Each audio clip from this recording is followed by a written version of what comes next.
Bom dia a todos. Tibério, muito obrigado pelo convite. Marco Aurélio, obrigado pela presença de todos.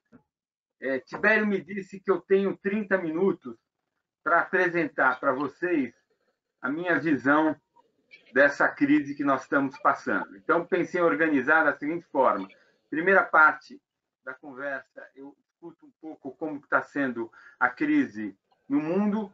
E na segunda parte, a gente discute a crise e o cenário de recuperação no Brasil. Estou pensando em organizar 15 minutos para cada fala, são 11h10, então eu vou ter umas 11h40. Todo mundo me ouve bem? Sim. Então, vamos lá. Essa crise é uma crise que deixa nós numa situação muito confortável, porque é uma crise que nunca aconteceu. Ou seja, o que a gente consegue fazer, o que macroeconomista consegue fazer, a partir da observação de um monte de série de dados ao longo de diversos pontos do tempo. Então, eu tenho a série de taxa de câmbio, a série de exportação, de importação, a série de atividade, de taxa de juros, construo cenários para atividade internacional. E aí eu tenho essas séries de dados e eu consigo estabelecer certos padrões na interação estatística entre essas variáveis e certos padrões na correlação estatística e nas defasagens dessas variáveis. Tem algumas variáveis que andam na frente, que são variáveis que indicam para onde a economia está caminhando, e a partir da interação e das correlações estatísticas entre essas variáveis e as demais, a gente consegue projetar alguma coisa. Ora, evidentemente, os modelos estatísticos eles só conseguem produzir o que a gente coloca neles. O problema é que nas nossas séries não tem epidemia, não tem um fenômeno com esta característica nas séries históricas com as quais nós trabalhamos. Portanto, é absolutamente impossível a construção de cenários com um mínimo de rigor. Então, tem um nível de especulação imensa em tudo que nós fazemos, todos os números, todos os cenários qualitativos, muito em função de alguma experiência, de algum argumento, de alguma racionalidade, de algum bom senso, não tem muito mais do que isso. Tá? Essa crise bateu na China e ela foi se espalhando pelo mundo. Gerou uma queda muito profunda da atividade econômica e, na China, uma recuperação que, até agora, ela está sendo uma recuperação em V. Isso já aconteceu. Semana que vem nós vamos ter a primeira prévia das contas nacionais chinesas e, aparentemente, nosso número hoje... E aqui, sim, aqui é número, a gente fez contas, porque a gente já tem um monte de indicadores para o desempenho da economia chinesa no segundo trimestre. E tudo indica, o número vai ser divulgado semana que vem, que a China, no segundo trimestre, em comparação ao segundo trimestre do ano passado, ela cresceu algo como 2,7%. Para vocês terem uma dimensão da recuperação, no primeiro trimestre, esse é o dado oficial do IBGE da China, ela recuou 7% em relação ao primeiro trimestre do ano passado. Então, de um recuo de 7% com relação ao primeiro trimestre do ano passado, agora, no segundo trimestre, ela deve avançar em relação ao segundo trimestre do ano passado, 2,7%. Então, é uma recuperação em V. Se esse número se materializar, a China, agora no segundo trimestre, aliás, no segundo trimestre que acabou de fechar, ela rodou, já com controle das variações por sazonalidade, no mesmo nível que ela estava no quarto trimestre do ano passado. Então, ela caiu no primeiro e voltou no segundo. Isso a gente sabe, isso é um fato. O que a gente não sabe? A gente não sabe se esta recuperação em V que ocorreu no primeiro trimestre, ela continuará nos trimestres subsequentes, até a China voltar para a tendência que vigorava antes da crise. Isso a gente não sabe. Qual é a aposta? Quais são as questões envolvidas?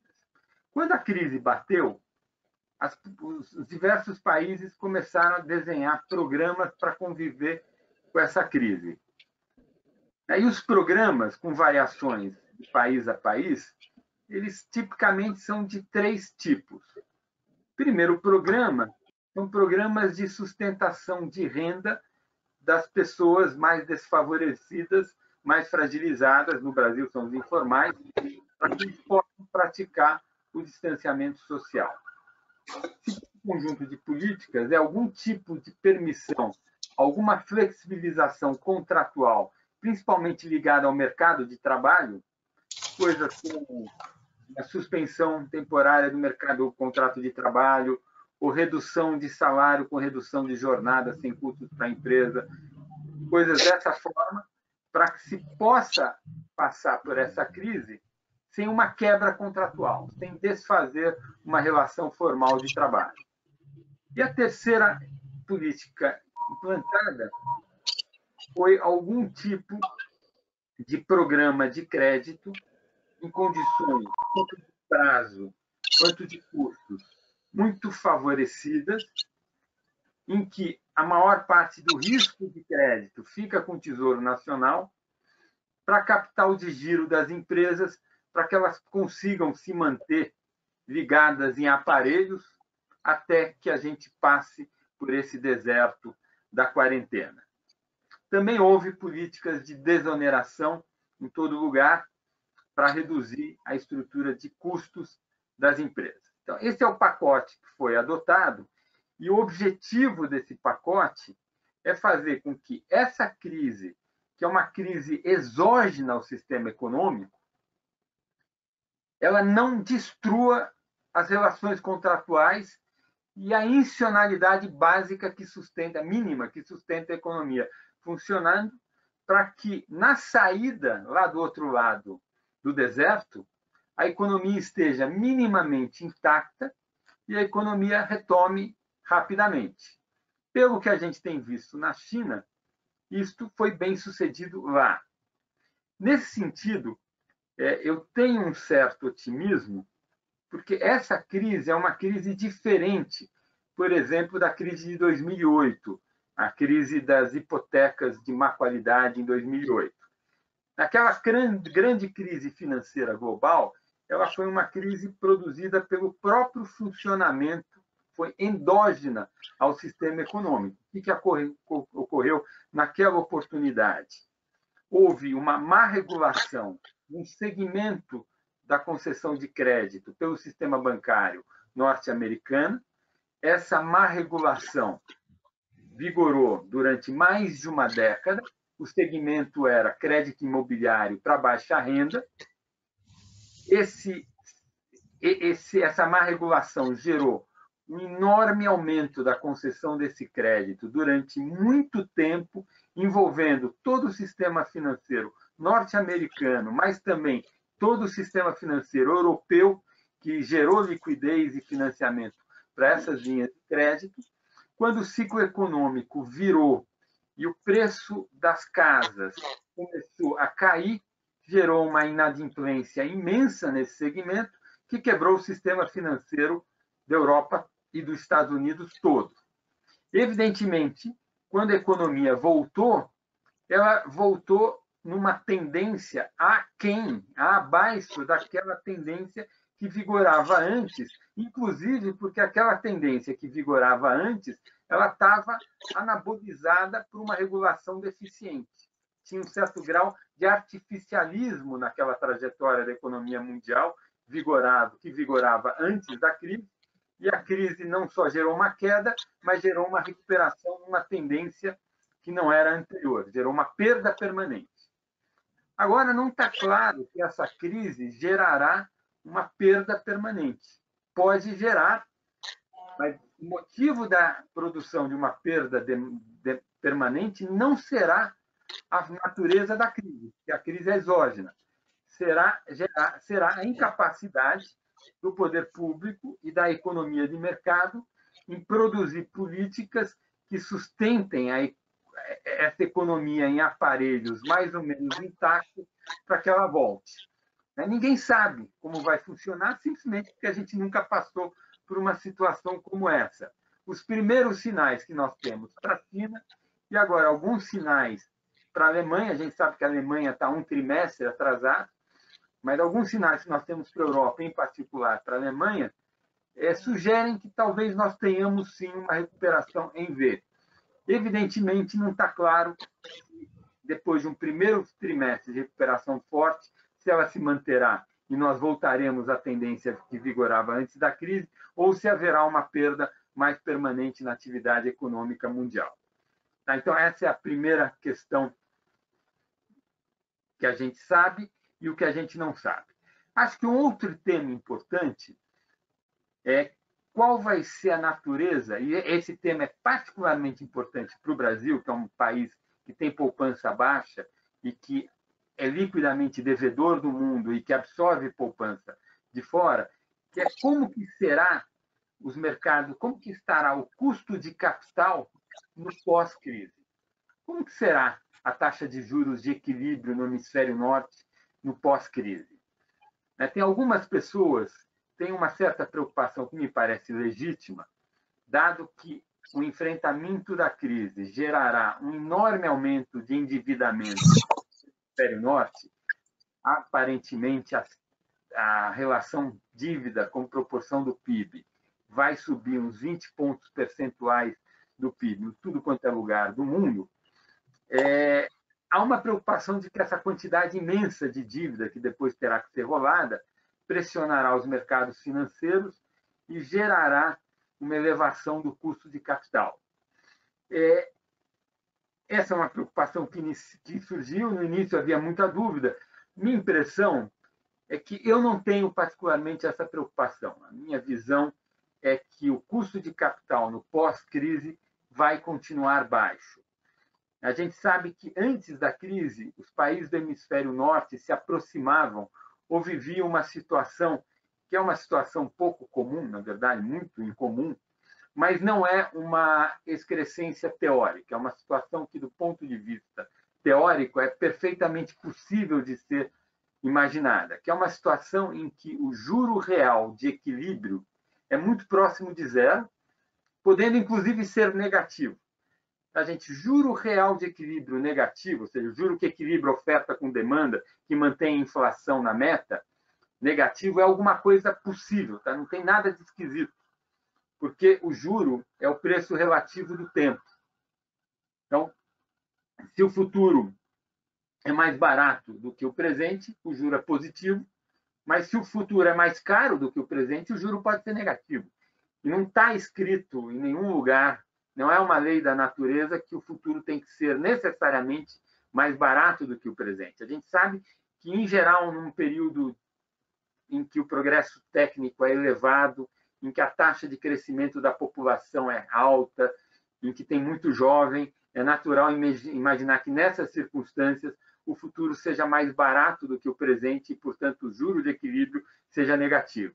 Mas em situações em que há um envelhecimento da população, em que a taxa de crescimento da população e também a taxa de crescimento do progresso tecnológico é baixa, é perfeitamente possível que o futuro seja mais caro do que o presente e que, portanto, as taxas de juros de equilíbrio sejam negativas, ou seja, nós tenhamos juros reais negativos como um fenômeno de equilíbrio, e é um pouco nessa direção que o hemisfério norte caminhava. O Japão já vivia esse equilíbrio desde meados dos anos 90, e nada mudou, e me parece que 20 pontos percentuais na dívida pública contrabalança um pouco essa tendência, mas não inverte a tendência. Então, eu não vejo um custo de capital muito elevado no período pós-pandemia. A gente pode olhar também essa mesma questão, olhar o mesmo problema de um ponto de vista um pouco diferente, mas, na verdade, é olhar a mesma coisa, que é olhar o custo de capital do ponto de vista do que a gente acha que vai acontecer com a inflação nos próximos 4 anos, com a inflação no resto do mundo. E aí nós, brasileiros, entendemos bem desse tema, inflação é um assunto que a gente conhece bem, Inflação, gente, é uma soma de 4 coisas. É a resultante de 4 forças. O que é inflação? É inércia, que é o passado, é expectativa, que é o futuro, é câmbio, que de certa forma é o espaço, né? Então tem 2 dimensões temporais, passado e futuro, tem uma dimensão espacial, que é o câmbio, e tem o balanço a cada momento do tempo entre oferta e demanda. A resultante dessas 4 tensões, dessas 4 pressões, dessas 4 forças, vai determinar qual vai ser o comportamento futuro da inflação. E quando a gente olha no hemisfério norte, tudo sugere que essas 4 forças, nos próximos anos, 2, 3, 4 anos após a epidemia, são na direção de manter juros baixos. A gente não vê grandes pressões inflacionárias. Em particular, imagina-se que as empresas sairão endividadas e gerará um período grande de uma pressão menor por investimentos, porque as empresas tentarão reduzir as suas dívidas e as famílias vão estar muito cautelosas. Tem uma evidência que, após episódios dessa natureza, há muita cautela e, portanto, o consumo deve estar mais restrito e isso deve ter impacto sobre as taxas de juros. Então, até agora eu trouxe 2 boas notícias do ponto de vista da economia internacional. A primeira boa notícia é que no mundo, aparentemente, há uma recuperação em V da China, com alguns cenários positivos para a Alemanha, e que o mundo pós-pandemia é um mundo que continuaremos a observar custos de capital no hemisfério norte baixos, o que facilita a nossa vida. Como está o Brasil? O Brasil entrou o ano passado eu estava relativamente otimista, o meu cenário era crescimento de 2,5%, liderado por juros baixos, que geraria, como estava gerando, uma recuperação do consumo, e também uma recuperação muito incipiente, mas robusta, do setor imobiliário, principalmente para a classe A e B, residências para a classe A e B, muito centrado em São Paulo e no Centro-Oeste, mas com sinais muito claros de chegar no Sul e no Nordeste brasileiro no segundo semestre desse ano. Abriu o ano, houve uma surpresa um pouco negativa, nós revisamos o cenário para crescimento de 2%, quando a epidemia bateu por aqui.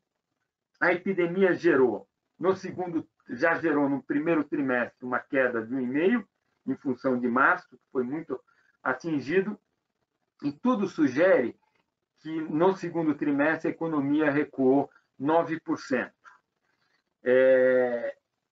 E os dados que nós tivemos, os últimos dados que nós tivemos, principalmente do varejo, para maio, foram muito positivos.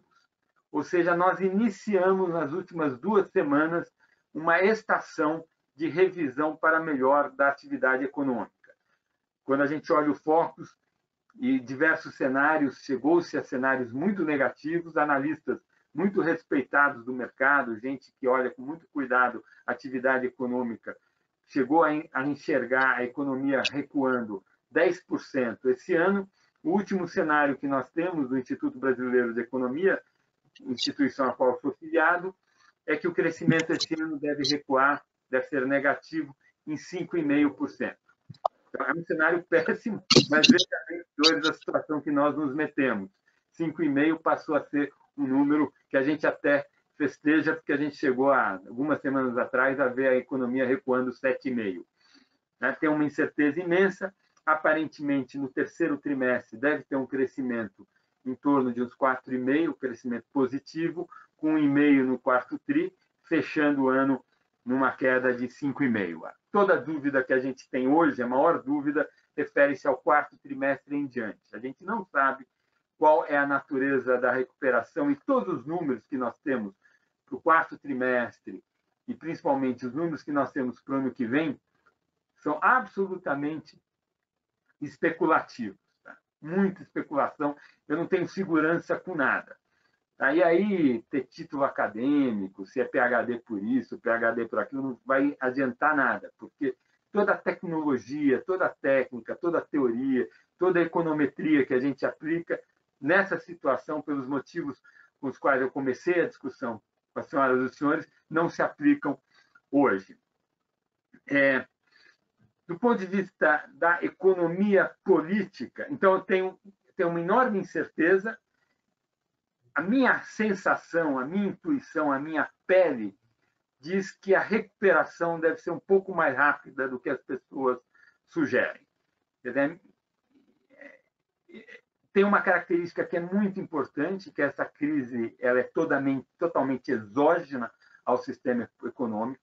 Como ela é exógena ao sistema econômico, o estímulo que os agentes econômicos têm de forma descentralizada, negociar entre si e ir distribuindo essas perdas ao longo das cadeias produtivas da forma mais eficiente, para manter cada um os seus relacionamentos intactos, para que todos possam voltar quando a economia retomar, é muito grande. O que eu quero dizer? Quero dizer que ninguém é culpado.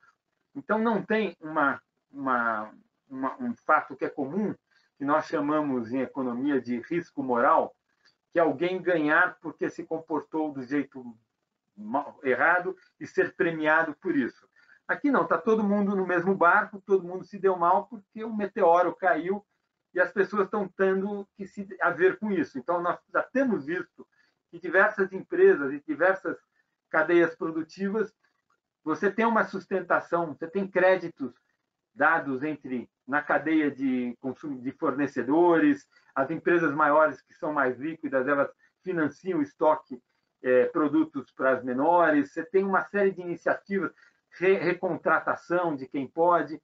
Então, a minha impressão é que o mecanismo descentralizado de uma economia de mercado, quando sofre um choque dessa natureza, vai conseguir renegociar os seus contratos, os seus débitos e créditos e sair do outro lado minimamente inteiro.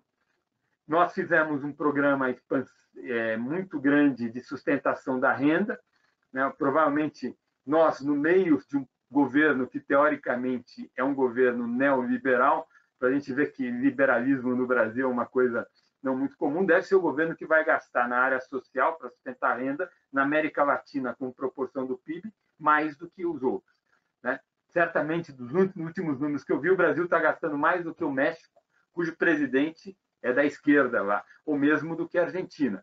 Então, é meio engraçado. Mas fizemos um programa, achei que ficou caro demais. Muita gente que não era elegível recebeu o benefício, mas o fato é que o programa chegou. E quando a gente olha o dado de renda, a renda foi sustentada. Evidentemente, a grande dúvida que a gente tem, e por isso que eu mencionei o quarto trimestre, a gente não sabe como a economia vai se comportar quando a gente tiver que fazer o desmame dos programas públicos. Se nós fizermos direito, se houver uma coordenação, você troca o público pelo privado. Você tira a renda pública e as pessoas voltam, todo mundo aos seus trabalhos, todo mundo aos seus consumos, e você retoma a economia trocando o público pelo privado. Evidentemente, uma coisa é falar, outra coisa é descentralizadamente você produzir esse efeito. Não sabemos como irá funcionar. Nunca foi feito isso, gente. Então, não dá para nós sabermos mesmo. Eu estou moderadamente mais otimista do que a média. Eu acho que os mecanismos de uma economia descentralizada, com alguma coordenação da Fazenda, com alguma coordenação das políticas públicas, vão fazer com que nós retomemos um pouco mais rápido do que as pessoas acham. Acho que pelo terceiro, quarto trimestre do ano que vem nós já deveremos estar no mesmo nível que vigorava no quarto trimestre de 2019, e aí, a partir daí, é o velho Brasilzão de sempre, com as suas ineficiências, com os seus problemas, com as suas querelas, que nós já vínhamos vivendo com ele. Lembremos que após termos perdido quase 7 pontos percentuais em 15 e 16, tivemos 3 anos com a economia crescendo de lado, andando 1% ao ano. Do ponto de vista da economia política, eu acho que o tema mais importante é como ocorrerá no Congresso, no segundo semestre, a partir de setembro, a discussão do projeto de lei orçamentária anual. O grande tema é se nós conseguiremos reconstruir um Estado que caiba dentro da emenda constitucional 95. Acho que há possibilidades para isso, e uma recuperação pouco mais forte no terceiro e no quarto TRI ajuda, porque facilita a negociação entre os parlamentares para que nós voltemos para um gasto público que caiba dentro da emenda constitucional 95, e acho que isso é suficiente para gerar uma ancoragem da política fiscal. Que, quando eu falo assim, gerar uma ancoragem da política fiscal, quer dizer o seguinte, gente, vamos ser bem práticos. O mercado financeiro não achará que haverá um calote, o risco país não vai explodir, o câmbio não vai para 8 e a gente não tem uma desorganização, que foi mais ou menos o que aconteceu no segundo semestre de 2015. Então, acho que se nós conseguirmos, se a política conseguir produzir um orçamento que caiba dentro da emenda constitucional 95 para o ano que vem, eu acho que isso é suficiente, dadas as taxas de juros muito baixas e a inflação muito baixa, para que nós cheguemos até 2022, e aí 2022 tem um novo processo eleitoral, e aí a sociedade vai decidir para onde nós vamos. Né? Aí começa um jogo de novo, e aí precisamos ver o que a sociedade vai deliberar. Tá? Então, essas eram as minhas palavras iniciais. Muito obrigado pela atenção de vocês.